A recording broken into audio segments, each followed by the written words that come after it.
Well, I don't think there is a difference. I think the bogans that the ABC dismiss so callously is the working class. They may not like to call them working class because it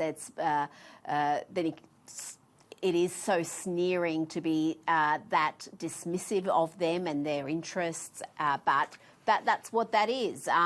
You spoke before about the working class abandoning the Labor Party. I would argue that it was the Labor Party who abandoned the working class. Absolutely. By, one, embracing identity politics, embracing the elite concerns of the inner city, whether we're talking about zero net emissions or whether we're talking about diversity quotas, things that many people in the working class just don't have any time for, because the research does show that people who identify as working class do actually have fairly conservative attitudes to a range of social issues, including things like immigration. So that puts them at odds with the modern Labor Party.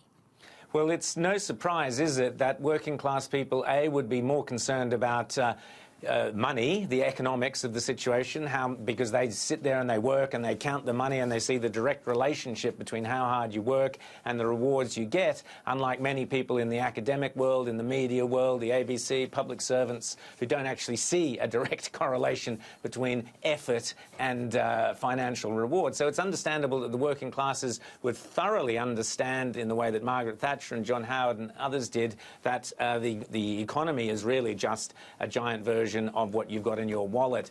But equally, you can understand why, Rita, the working classes would be against, for example, mass immigration, because they would be worried that they would be losing their jobs. And so you can see that there's self-interest within elements of the working class. But Richard Marles himself admitted last year after the election that Labor had lost, or that working class voters had turned away from Labor. And we know also, James, that half the people in this country now support the other half. So in what sense does working class now actually relate to the big silent majority? Is that still the working class?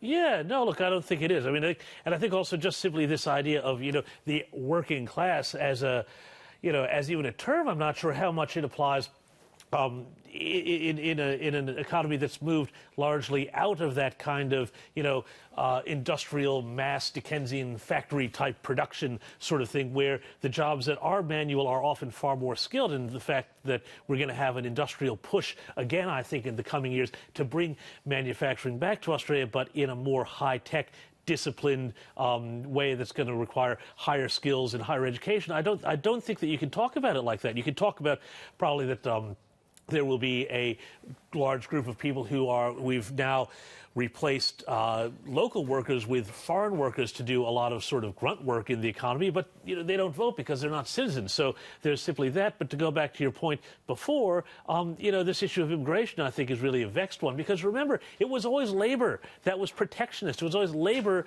that wanted to keep immigration restrictions up.